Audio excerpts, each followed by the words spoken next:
Hello guys, welcome to another video of Nave Trader. So today I thought we should start from basics. What is technical analysis? Basically, as you have read about section of my YouTube channel, it says this channel is only for beginners. Okay, so let's start with what is technical analysis, how we can go ahead with technical analysis, how we can start from zero, from scratch, about what do we actually mean by technical analysis. So let's start. तो चलिए हम लोग इसको हिंदी में रखते हैं क्योंकि बहुत लोगों को इंग्लिश में समझ में नहीं आता है, तो let's be it in Hindi. तो सबसे पहले टेक्निकल एनालिसिस क्या है? तो टेक्निकल एनालिसिस ये है कि टेक्निकली तरीके से हम लोग कैसे कोई स्टॉक को एनालाइज कर सकते हैं through charts. Technically means just we have to look, हम लोग को बस चार्ट में चार्ट को देखना है, उसके अकॉर्डिंगली हम लोग को टेक्निकली ये समझना है कि टेक्निकल मीन्स के थ्रू, जैसे कि अगर हम बात करते हैं फंडामेंटल्स के बारे में, कि जैसे दो तरह का एनालिसिस होता है, एक होता है फंडामेंटल एनालिसिस, एक होता है टेक्निकल एनालिसिस. तो अगर हम बात करें फंडामेंटल एनालिसिस का, तो फंडामेंटल एनालिसिस मतलब कंपनी का फंडामेंटल एनालिसिस, मतलब कंपनी का एनुअल रिपोर्ट देखना, कंपनी का बैलेंस शीट देखना, कंपनी का इनकम एनालाइज करना, कंपनी का फ्यूचर एस्पिरेशंस एनालाइज करना, कंपनी का बैकग्राउंड. तो ये सब हो गया फंडामेंटल्स. हम लोग कंपनी का फंडामेंटल्स देख रहे हैं. फंडामेंटल्स मीन्स कंपनी का नींव देख रहे हैं. अब बात करते हैं टेक्निकल एनालिसिस का. तो टेक्निकल एनालिसिस में हम लोग टेक्निकली देखते हैं कि कंपनी में, जैसे देखिए मेरे हिसाब से लेमन टर्म्स में अगर आपको बताया जाए, मतलब कि सबसे बुद्धू आदमी की तरीका अगर हम लोग बात करें, तो टेक्निकल एनालिसिस से सिंपल यही मतलब है कि हम लोग को कोई स्टॉक, कोई इंडेक्स, कोई ऑप्शन, कोई बिटकॉइन या कुछ भी हम लोग को कब खरीदना है, कब बेचना है. फंडामेंटल एनालिसिस ये फिल्टर आउट करता है, फंडामेंटल एनालिसिस ये फिल्टर आउट करता है कि सॉरी, हम लोग कोई चीज़ खरीदना चाहिए या नहीं चाहिए. देखिए यहाँ पे दो बात है. सबसे पहला बात कि फंडामेंटल एनालिसिस हमें बताता है कि हमें वो पार्टिकुलर स्टॉक, वो पार्टिकुलर इंडेक्स या बिटकॉइन, कुछ भी ले लीजिए आप, वो हमें खरीदना चाहिए कि नहीं, उसका फंडामेंटल्स क्या है, उसका फ्यूचर क्या है.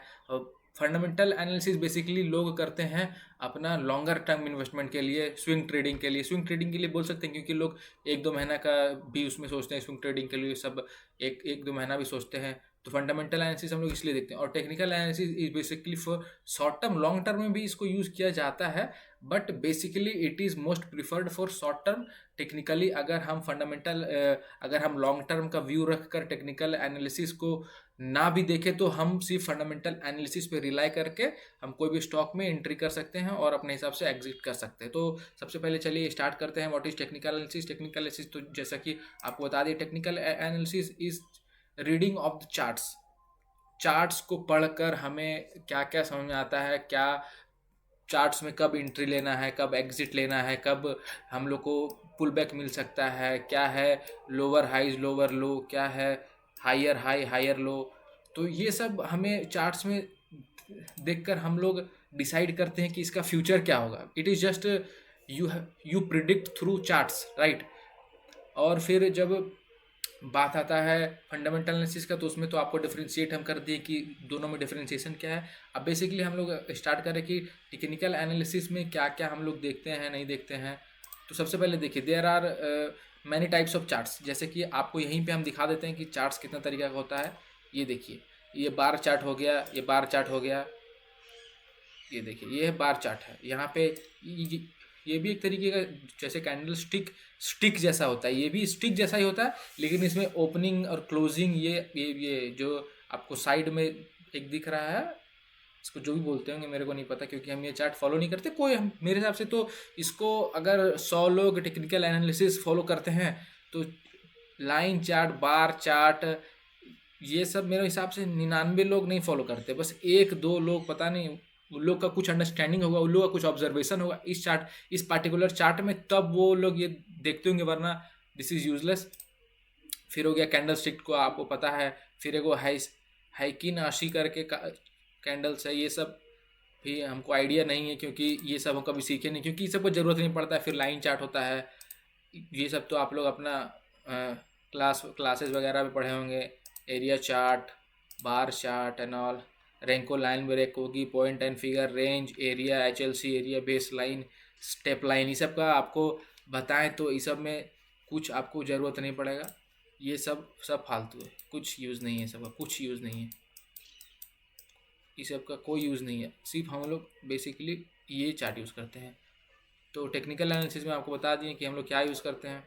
और टेक्निकल एनालिसिस में इसका बेसिक क्या ही होगा, इसका बेसिक सपोर्ट रेसिस्टेंस, ये सब निकालना होता है, हमें सीखना होता है कि सपोर्ट क्या है, रेसिस्टेंस क्या है, ये सब आगे हम लोग पढ़ेंगे। लेकिन सबसे पहले अगर देखें तो आपको बता दिए टाइप्स ऑफ चार्ट बता दिए हैं, और फिर ये आपको कोई भी ट्रेडिंग प्लेटफॉर्म पे मिल जाएगा। और देखिए ये होता है वॉल्यूम का कैंडल्स, ये सब जो कैंडल्स आपको दिख रहा है ये सब वॉल्यूम का कैंडल्स है, और ये भी एक एनालिसिस में यूज़ होता है। जैसे कि आप जब वॉल्यूम देख रहे हैं और मान के चलिए अगर हमको यहाँ पे इस लेवल पे बाइंग करना है, ठीक है, इस लेवल पे बाइंग करना है, तो हम कोई पैटर्न यहाँ पे चलिए ऑब्जर्व किए कि यहाँ पे हमको एंट्री बनाना चाहिए कि नहीं बनाना चाहिए। तो अगर हम देख रहे हैं कि अच्छा ये वॉल्यूम यहाँ पे राइजिंग हो रहा है, वॉल्यूम इतना, जो ये सब वॉल्यूम है इसके अकेला ये इतना बड़ा सा कैंडल बना है इन सबसे ज़्यादा, तो ये कन्फर्मेशन वॉल्यूम कन्फर्म भी करता है कि हमें एंट्री लेना है नहीं लेना है। तो ये भी एक पार्ट हो गया टेक्निकल एनालिसिस का। उसके बाद हम लोग डिफरेंट चीज़ें भी देखते हैं। और जैसे कि टेक्निकल एनालिसिस के लिए आप देख रहे हैं हम ट्रेडिंग व्यू को यूज़ करते हैं। टेक्निकल एनालिसिस के लिए अगर बोला जाए कि आपको क्या यूज़ करना चाहिए तो वो है ट्रेडिंग व्यू। ट्रेडिंग व्यू एक प्लेटफॉर्म है जो कि ऑफ़र करता है यही सब चार्ट एंड ऑल, इसका सब बहुत बोलता है कि मतलब बहुत बढ़िया है ये। हम तो कभी भी ऐसा ट्रेडिंग व्यू ऐसा यूज़ नहीं करते हैं, हम तो जो ब्रोकर प्रोवाइड करता है उसी को यूज़ करते हैं।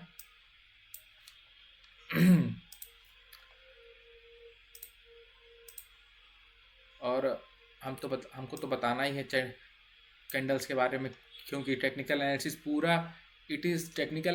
पूरा चार्ट के बारे में आपको, चार्ट को जैसे कोई भी चार्ट है तो उसका आत्मा को समझना है।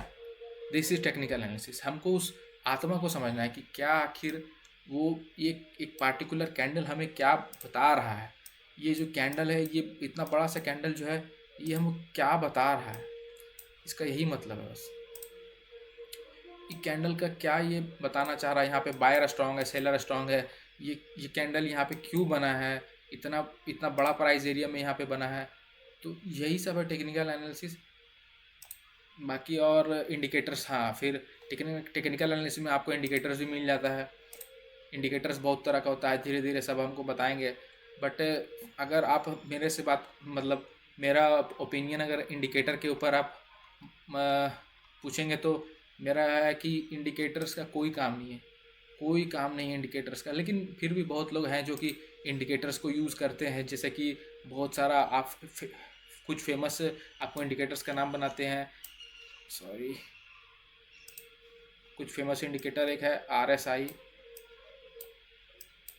रिलेटिव स्ट्रेंथ इंडेक्स, फिर MACD, इसको बहुत कोई मैकडी भी बोलते हैं। इसका है moving average convergence and divergence. और फिर और ऐसा तो मेरे हिसाब से, और वैसे वॉल्यूम भी एक इंडिकेटर्स में ही इसको भी बोला जाता है। तो मतलब ये मेरे हिसाब से अगर इसको इंडिकेटर में बोला जाता है तो फिर ये मोस्ट यूज़फुल थिंग यही है, बाकी कुछ यूज़फुल थिंग नहीं है इसके अलावा। और इंडिकेटर्स में बहुत सारा इंडिकेटर्स है, डेमा, सो हाँ, एक और टेक्निकल इंडिकेटर्स है, वो है मूविंग एवरेज।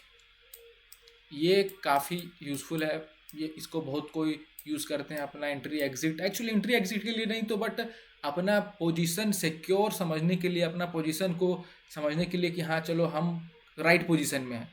तो ये सब एक्चुअली देखिए, इंडिकेटर्स को बोला जाता है लैगिंग इंडिकेटर्स। लैगिंग इंडिकेटर्स तो लैग करता है, इसलिए इसको लैगिंग, सारा इंडिकेटर्स लैग करता है। मतलब कि आपको प्राइस मूवमेंट पहले दिखेगा इंडिकेटर में। जैसे इंडिकेटर है तो इंडिकेटर का क्या मतलब है, इंडिकेटर वो आपको इंडिकेट कर रहा है कि चलो अब मार्केट में बुलिशनेस आ रहा है, बियरिशनेस आ रहा है, तो इंडिकेटर का वही काम है, वो आपको बताएगा कि मार्केट अभी से सेलिंग मूड में है या बाइंग मूड में है। तो प्राइस पहले आपको बताएगा, पहले इंडिकेटर नहीं, पहले आपको प्राइस बताएगा।